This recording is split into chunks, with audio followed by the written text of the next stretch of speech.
올 여름은 무더운 여름이 아니었습니다. 뜨거운 여름이었어요. 야외에 나아갈 때는 뜨겁다는 느낌이 더 셌던 것 같아요. 그러다 보니까 이 농작물을 이렇게 짓는 분들은 농작물이 타들어간다, 이런 표현을 쓰죠. 타들어가는 거죠. 교회 앞에 또 옆에 화단이 있어서 우리 권사님께서 물을 주시는데 이틀에 한 번씩 물을 주세요.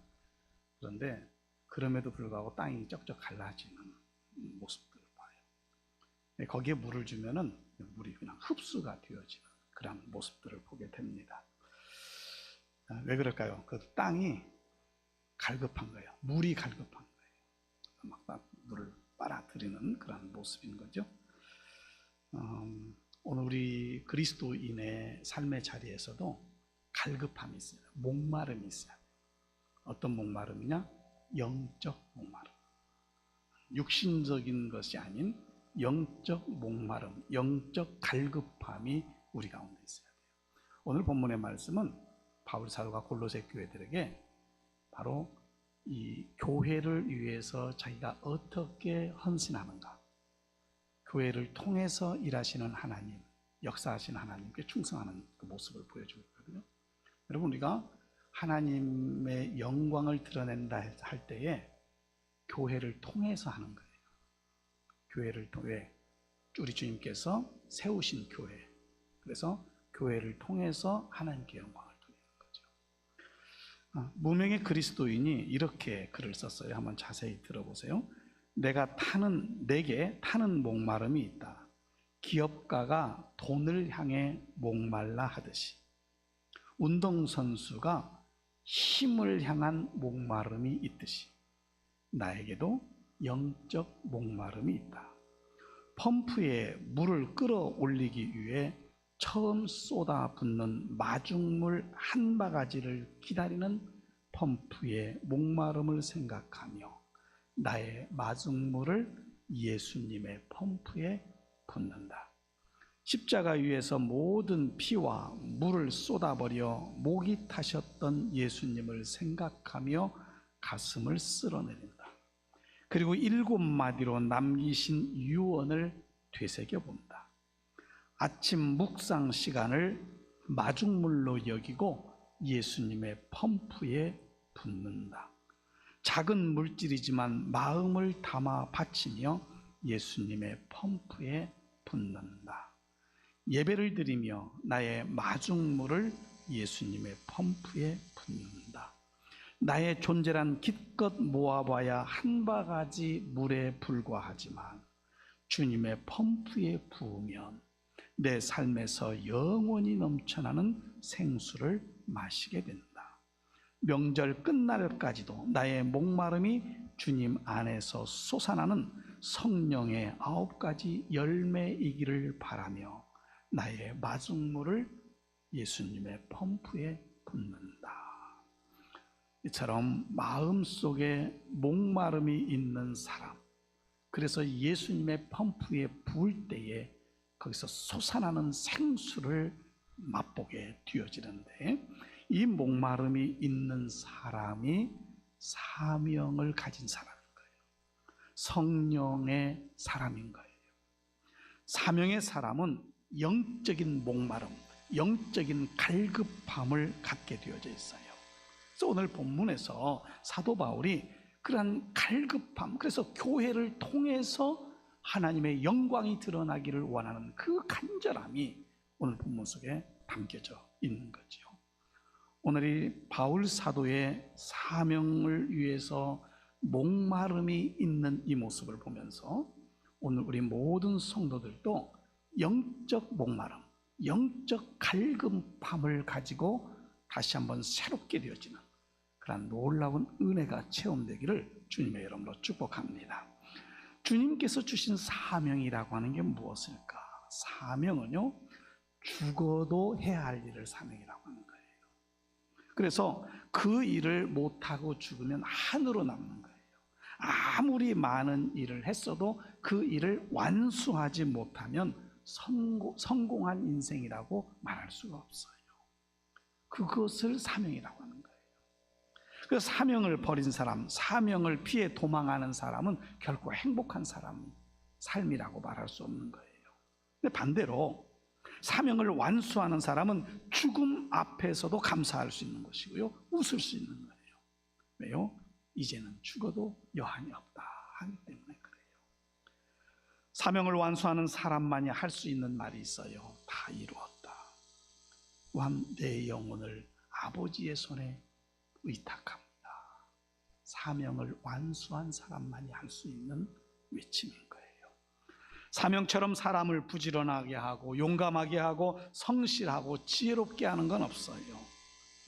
스위스의 사상가인 카를 힐티라고 하는 사람이 내 생애 최고의 날은 자기 인생의 사명을 자각한 날이다 그랬어요. 내 인생의 사명을 자각하는 그 날이 내 인생의 최고의 날이래요.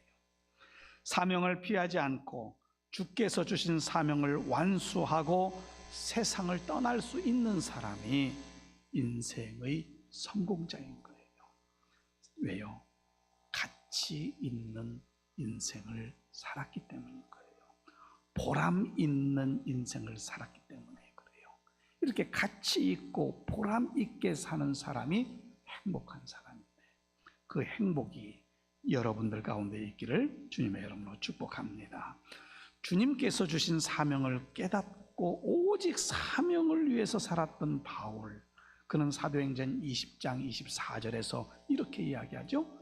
내가 달려갈 길과 주 예수께 받은 사명 곧 하나님의 은혜의 복음을 증언하는 일을 마치려 하면은 나의 생명조차 조금도 귀한 것으로 여기지 아니하노라. 사명 때문에 자기의 생명도 귀한 것으로 여기지 않겠다는 고백이죠. 사명을 위해서 죽도록 충성했던 바울은 죽음을 내다보면서 이렇게도 얘기해요. 나는 선한 싸움을 싸우고 나의 달려갈 길을 마치고 믿음을 지켰으니 그랬어요. 그리고 나에게 생명의 면류관이 예비되어져 있음을 내가 본다 그랬어요. 하나님의 창조의 사역에는 사람이 존재하지 않았기 때문에 도움이 필요가 없었어요. 삼위일체의 하나님께서 창조의 사역을 감당하셨죠. 그런데 놀라운 것은 그 창조의 사역 이외에 하나님의 사역에는 사람을 동원하여 그 일을 감당하시더라 그 말이에요. 하나님의 손이 짧아서 그랬을까요? 하나님께서 할 수 없기 때문에 사람을 이용했을까요? 아니요. 하나님의 일이기에 하나님의 사람들을 통해서 그 일을 완수하게 하시는 거예요.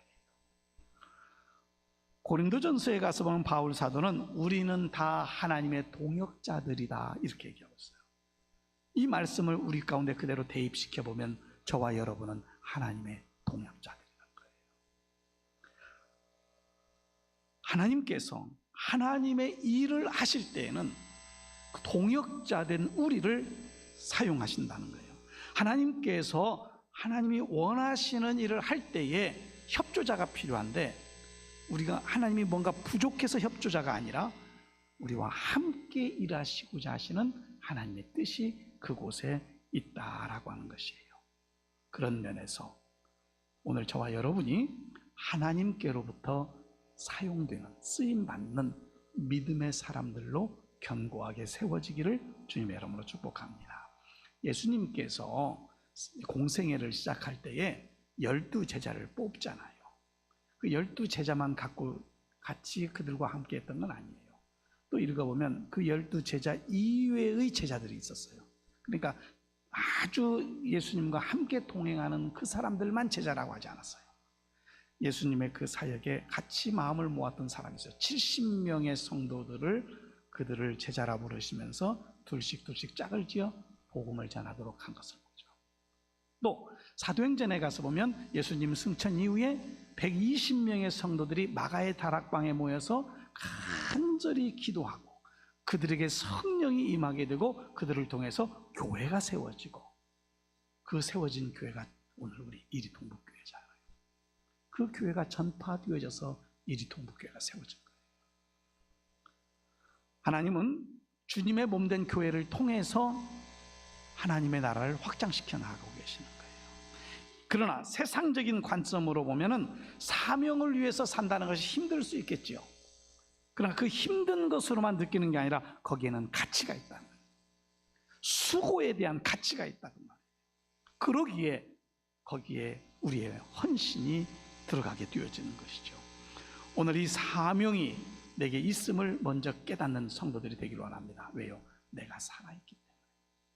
살아있다는 것은 그 안에 사명이 있다는 거예요. 내 사명을 다하는 그날 하나님은 우리의 생명을 부르실 거예요. 그렇다고 한다면 그 사명을 다하기를 위해서 내가 지금 나이가 얼마냐가 중요한 게 아니라 내가 있는 그곳에서 내가 할 사명이 무엇인가, 그 사명을 깨닫고 감당해 나아갈 때에 하나님께서는 그 삶에 놀라운 은혜와 복으로 함께 해주시는 거죠. 왜요? 아까 말씀드렸던 것처럼 예수님의 펌프에 내가 마중물이 되어서 들어갔더니 영원히 솟아나는 샘물이 되어져서 우리의 갈급한 심령을 채우시더라는 거죠. 오늘 이와 같은 모습으로 주님의 마음을 시원케 해드리는 성도들이 되기를 원합니다. 어떻게 해야 주님의 마음을 시원하게 해줄 수 있을까? 그것은 우리 주님이 원하시는 뜻이 무엇인지를 알아요. 그리고 그 뜻을 이루기를 위해서 내가 수고해야 해요. 수고한다는 것은 헌신한다, 또 내 땀을 들이는 것을 이야기하는 거예요. 그래서 오늘 바울 사도가 골로새 교인들에게 보낸 이 편지, 자기가 얼만큼 교회를 위해서, 곧 교회를 위한다는 것은 주님을 위한 것이죠, 얼마나 자기가 수고하는가를 여기 본문에서 기록하고 있는 거죠. 그 모습을 24절에서는 주님의 남은 고난, 그리스도의 남은 고난을 그의 몸된 교회를 위해서 내 육체에 채운다, 이렇게 설명하고 있는 것을 보게 돼요.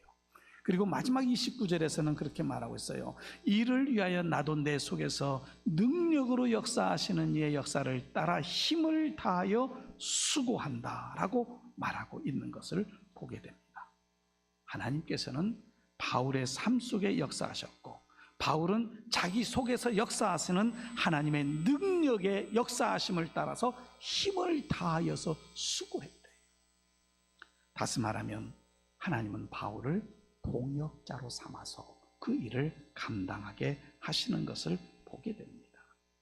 오늘 예수를 믿는다라고 하는 건 무엇일까요? 예수를 믿는다는 것은 이 땅에서 평안하고 잘 되기를 위한 것이 아니에요. 얼마 전에 여호와의 증인을 만났어요. 그 증인을 만났는데 이제 교회 다니세요? 그랬더니 자기는 여호와의 증인이라고 그래요. 그러면서 하는 말이 이 땅에서 행복하고 잘 사는 것이 목적이라는 거죠. 여러분, 이 땅에서 행복하고 잘 사는 것만이 그리스도인의 삶인가요? 그렇지 않아요. 우리에게는 영원한 하나님의 나라가 있어요. 그 하나님의 나라의 백성된 자로 이 땅에서 그 나라를 바라보며 소망 중에 사는 거예요. 천국이 있음을 확신하는 믿음의 성도들이 되기를 주님의 이름으로 축복합니다. 그 믿음을 가지고 있기 때문에 이 땅에서 우리가 수고하는 거예요. 헌신하는 거예요. 이처럼 주님의 뜻을 바로 알고 그 사역을 함께 감당할 때에 주님의 마음을 시원하게 드리는 삶이 되어지더라 하는 거예요.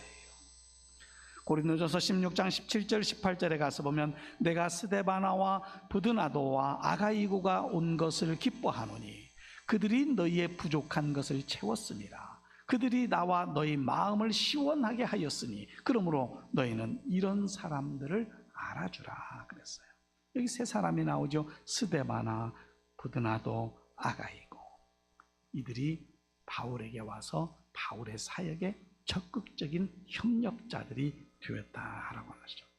한 사람만 도와도 얼마나 힘이 됐겠어요. 근데 세 사람이 와서 이렇게 협력하고 주의 사역에 마음을 모아주니 바울이 얼마나 소중했겠어요. 그래서 너희와 나의 마음을 시원케 했다 그랬어요.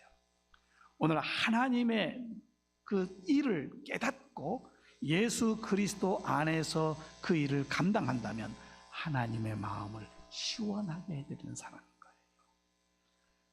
참으로 사역자가 하고 싶은 일에 마음을 모아주고, 그리고 아론과 훌이 되어서 모세의 양팔을 들었던 것처럼 함께 힘이 되어 준다면 얼마나 신나게 하나님의 일을 감당할까요? 사람만이 아니라 주님의 마음을 시원하게 해드리는 사역이 되어지는 거죠. 오늘 그렇습니다. 교회의 일에는 충성된 사람들이 한 마음이 되어서 뭉쳐 감당하게 되어진다면 못할 일이 없는 거예요. 오늘 그런 면에 있어서 주님의 뜻을 알고 그것이 주님이 원하시는 일이요 하나님께서 영광을 받으시는 일이라고 한다면 수고의 땀 흘리기를 주저하지 않는 우리 믿음의 성도들이 되기를 주님의 이름으로 축복합니다. 또한 주님의 마음을 시원케 해드릴 수 있는 것은 믿음으로 하는 수고의 사람을 하나님이 보시는 것. 그러면 주님은 마음이 시원한 거예요. 히브리서 11장 5절 6절에 있는 말씀을 통해서 보면 믿음으로 에녹은 죽음을 보지 않고 옮겨졌으니 하나님이 그를 옮기심으로 다시 보이지 아니하였느니라. 그는 옮겨지기 전에 하나님을 기쁘시게 하는 자라 하는 증거를 받았느니라. 믿음이 없이는 하나님을 기쁘시게 하지 못하나니 하나님께 나아가는 자는 반드시 그가 계신 것과 또한 그가 자기를 찾는 자들에게 상 주시는 이심을 믿어야 할지니라 그랬어요. 오늘 이 말씀을 보면서 에녹은 믿음으로 하나님을 기쁘시게 해요. 이 말을 다시 역으로 생각하면은 믿음이 없으면 하나님을 기쁘시게 할 수 없다는 이야기예요. 예수님께서도 제자들과 함께 하시면서 3년여 동안에 제자들을 책망하시는 모습을 보죠. 어느 때 책망하셨어요? 믿음이 없음을 책망하셨어요. 왜 그렇게 믿음이 없냐? 내가 얼마나 너희들에게 더 가르쳐야 되겠느냐 말씀하시잖아요. 곧 그 말은 예수님께서도 관심사가 믿음이었다라고 하는 것을 반증해 주고 있는 거예요. 믿음이 없어서 하나님에게 한 발 놓고 우상에 한 발 놓고 사는 것이 아니에요. 하나님께 한 발 놓고 세상에 한 발 놓고 걸쳐 있는 삶은 믿음이 없는 삶이에요. 하나님을 철저하게 신뢰하시기를 바랍니다. 하나님을 의지하며 나아갈 때에 하나님은 그 삶을 통해서 역사하시는 거예요. 어정쩡한 상태에서는 역사하지 않아요. 이럴까 저럴까 마음을 정하지 못하고 갈팡질팡하면 하나님께서 얼마나 답답하실까요? 요한계시록에 있는 말씀을 통해서 보면은 소아시아의 7교회가 기록되어져 있어요. 그 가운데 라오디게아라고 하는 교회가 있었습니다. 그런데 다른 교회들은 칭찬도 있고 책망도 받고 어떤 교회는 칭찬만 받기도 하는데 라오디게아 교회는 책망만 받고 있어요. 그들은 스스로 잘 믿는다라고 자부심을 가지고 있었어요. 하나님 보실 때는 믿음이 없는 적당주의의 신앙이었어요. 우리 예수 믿다 보면요 종종 그런 말 들어요. 너무 빠지면 안 돼. 적당히 믿어. 그런 말 혹시 하신 적 있으십니까? 회개하세요. 예수는 적당히 믿는 게 아니에요. 예수에 빠져야 돼요. 믿습니까? 예수에 빠져야 돼요. 왜요? 요한계시록 3장 15절 16절을 보세요. 왜 책망받았는가? 내가 네 행위를 아노니 네가 차지도 아니하고 뜨겁지도 아니하다. 내가 차든지 뜨겁든지 하기를 원하노라. 네가 이같이 미지근하여 뜨겁지도 아니하고 차지도 아니하니. 맨 마지막 줄 한번 같이 읽어보죠. 시작. 내 입에서 너를 토하여 버리리라. 내 입에서 너를 토하여 버린대. 뜨뜻 미지근한 믿음, 적당한 믿음 토하여 내친다는 사실이에요. 확고한 믿음을 가지고 주님께 충성하고 수고할 때에 우리 주님이 기뻐하시고 시원한 마음을 가지고 계십니다. 주님이 시원한 마음을 가지고 계신 그 모습은 뭘 얘기하고 있냐면 그 시원한 하나님께서 주님께서 그 삶에 역사하시고 그 간구에 들으시고 응답하여 주신다라고 하는 사실이에요. 우리는 하나님 내 기도를 들어주세요라고 간구는 하는데 헌신은 하기 싫어하고 수고의 땀을 흘리기 싫어하는 모습이라면 내 기도는 응답되지 않아요. 우리의 기도에 능력이 되려면, 내 기도가 능력이 되려면 수고의 땀을 흘려야 돼요. 주님을 향한 충성된 삶을 살아야 돼요. 예배에 충실하시기를 원합니다. 말씀 속에 거하시기를 원합니다. 기도에 힘쓰는 성도들이 되기를 원합니다. 요한 3서 1장 3절로 4절에 있는 말씀을 보면 형제들이 와서 내게 있는 진리를 증언하되 네가 진리 안에서 행한다 하니 내가 심히 기뻐하노라. 내가 내 자녀들이 진리 안에서 행한다함을 듣는 것보다 더 기쁜 일이 없도다. 진리 안에서 행하는 것보다 우리 주님을 기쁘시게 하는 것이 없는 거예요. 하나님께서는 하나님의 택한 백성들이 서로 사랑하며 있기를 원해요. 부모된 자들은 다 그런 마음을 가지고 있죠. 자녀들끼리 서로 싸마는 모습 보면 속상한 거예요. 서로를 도와주려고 하고 서로를 이해하려고 하는 자녀들을 보면 왠지 마음이 흐뭇하잖아요. 동일하게 우리 하나님도 마찬가지예요. 성도들 간에 서로 헐뜯지 마세요. 비난하지 마세요. 비판하지 마세요. 용납해야 돼요. 뭔가 이유가 있겠지. 이 한마디면 돼요. 뭔가 이유가 있겠지. 사람들이 다 내 맘 같은가요? 그렇지 않아요. 내 맘 같지 않아요. 곧 그 말은 사람마다 이해의 정도가 다 달라요. 생각의 정도가 달라요. 그러기에 우리는 그렇게 생각하면 뭔가 이유가 있겠지. 그것이 하나님의 일을 쫓는 믿음의 사람들이 걸어가는 길이에요. 이것이 서로 사랑하는 마음이죠. 만유인력 법칙을 발견했던 뉴턴이라고 하는 사람이 있어요. 그는 인류 역사의 위대한 업적을 남긴 과학자입니다. 동시에 믿음으로 살아가고 있는 우리, 저와 여러분, 믿음의 후배들에게 본이 되어지는 하나님의 사람이에요. 삶이 힘들고 어려울 때에 그는 늘 골방에 들어가서 새 힘을 얻었다고 얘기하고 있어요. 그 뉴턴이 이런 고백을 해요. 나는 과학자로서 늘 천체 망원경을 통해서 하늘의 별을 관찰합니다. 그러나 동시에 나는 자주 골방에 들어가서 천지를 지으신 하나님 앞에 무릎을 꿇습니다. 그러면 세상 그 어떤 망원경으로도 볼 수 없는 하늘의 영광을 보게 됩니다.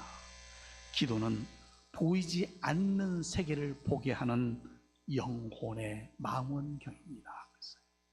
이 망원경 다 가지시기를 바랍니다. 보이지 않는 세계를 보는 영혼의 망원경. 그 망원경으로 지금도 우리를 사랑하시어 때로 안타까운 마음으로, 때로는 흡족한 마음으로 중보하시는 예수님을 바라볼 수 있게 되기를 바랍니다. 그리고 그 예수님의 마음을 시원케 해드리는 헌신과 수고가 있는, 그리고 주님이 원하시는 일을 감당해가는 우리 성도들이 되어지기를 주님의 이름으로 축복합니다. 자, 이렇게 주님께 순종하면서 충성하는 자, 오늘 잠언 25장 13절에 있는 말씀을 보면 충성된 사자는 그를 보낸 이에게 마치 추수하는 날의 얼음 냉수 같아서 능히 그 주인의 마음을 시원하게 하느니라. 추수하는 날의 얼음 냉수 같다는 이 말은 뭐냐면 추수할 때에 엄청난 땀, 수고를 하게 되는 거예요. 근데 그때 얼음 냉수와 같이 시원하게 되어진다는 것을 상징적으로 이야기하고 있는 거예요. 충성된 사자는, 충성된 하나님의 종들은 주인의 마음을 알아서 그 마음에 딱 맞게 행동을 하기 때문에 주님이 시원하게 된 거예요. 가장 모범적으로 하나님의 마음에 들게 충성했던 분이 누굽니까? 예수님이세요. 왜요? 히브리서에 가서 보면은 그리스도는 그 집 맡은 아들로 충성하였느니라. 그리스도는 그 집 맡은 아들로 충성했대요. 예수님만큼 아버지의 마음에 충성하신 분이 없다는 얘기예요. 아버지께서 가장 흡족하신 거예요. 마태복음 25장에 있는 말씀은 달란트의 비유입니다. 5달란트, 2달란트, 1달란트씩을 주인이 줬어요.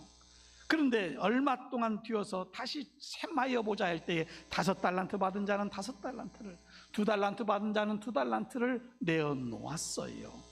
그들은 주인이 원하는 것이 무엇인가를 알았기 때문에 그것으로 남겼어요. 그런데요, 1달란트 받은 사람 뭐요? 자기 입장만 생각했어요. 주인의 의도를 알지 못한 거예요.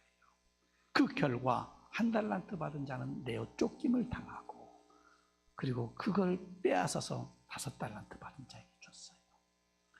5달란트, 2달란트만 받은 자는 주인의 잔치에 참여하는 기쁨을 누리게 되는 것을 보아요. 그러므로 주님을 기쁘시게 하려면 하나님의 말씀에 순종하며 충성하는 삶을 살아야 되는데, 오늘 우리 성도들이 주님의 말씀에 순종하고 충성함을 통하여 하나님의 역사를, 하나님의 일하심을, 하나님의 도우시는 손길을 힘입고 살아가는 삶이 되기를 주님의 이름으로 축원합니다. 하나님께서는 세상을 창조하실 때 말씀으로 창조하셨죠. 빛이 있으라 하니 빛이 있었다고 그랬어요. 모든 만물들을 동일한 방법으로 창조하셨어요. 그리고 하나님께서는 세상을 말씀으로 구원하셨다고 얘기하셨어요.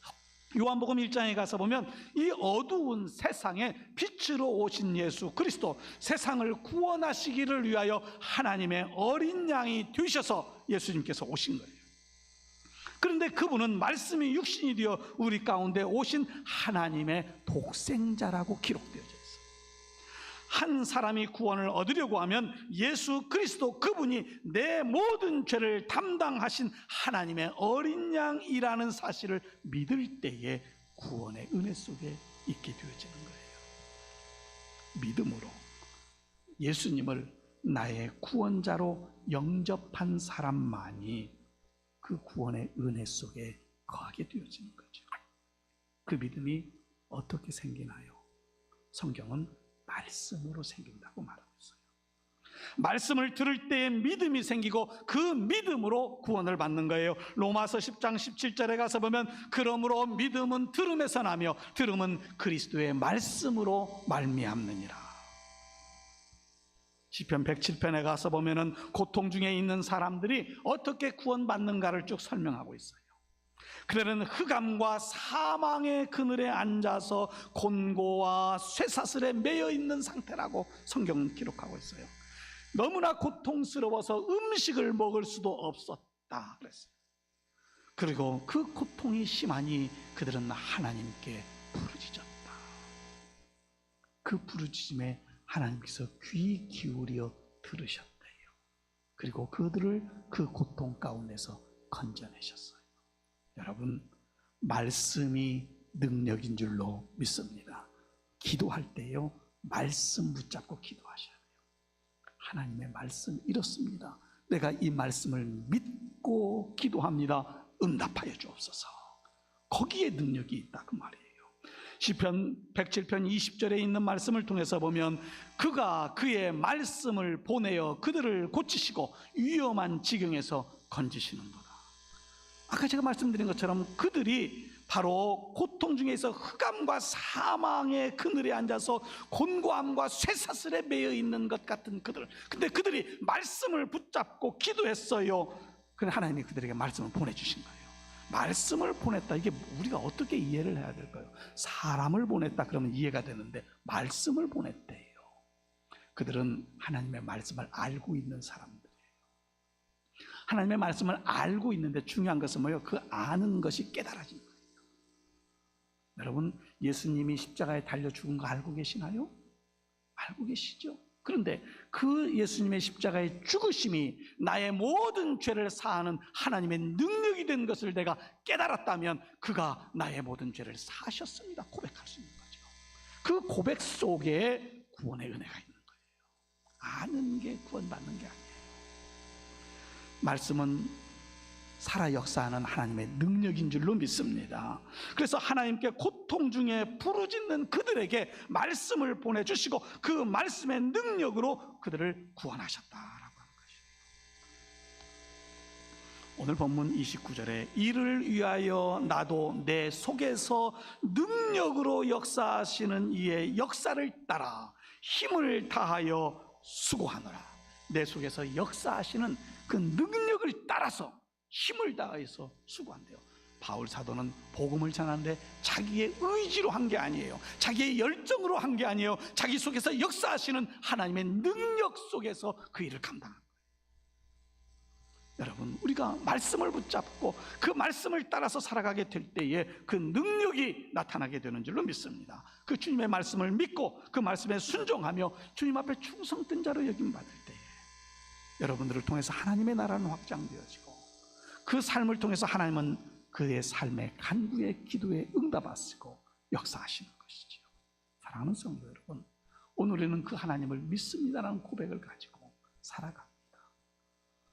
오늘 설교의 제목처럼 하나님의 말씀에 대한 영적 목마름, 그 목마름을 가지고 주님을 의지하며 주님 앞에 메어 달릴 때에 나에게 주신 사명이 깨닫게 되어지고 그리고 그 사명 안에서 주님의 마음을 시원케 해드리는 삶이 되어지며 순종하고 충성된 종이라 일컬음을 받게 되지요. 오늘 그 삶을 통해서 여러분들의 삶에 행복이 있는 삶, 기쁨이 있는 삶, 감사가 넘쳐나는 삶이 되기를 주님의 이름으로 축원합니다. 기도합니다. 살아계신 하나님,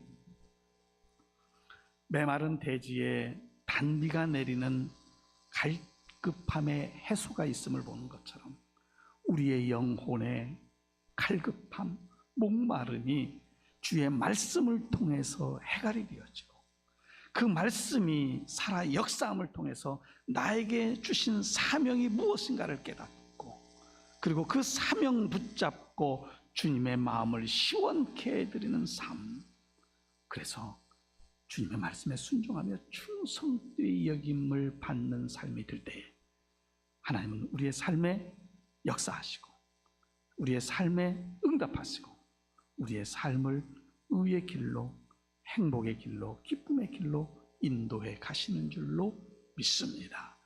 그 하나님, 우리와 동행하심을 믿고 한 주간을 살아내는 믿음의 성도들 다 되도록 은혜 베풀어 주시옵소서.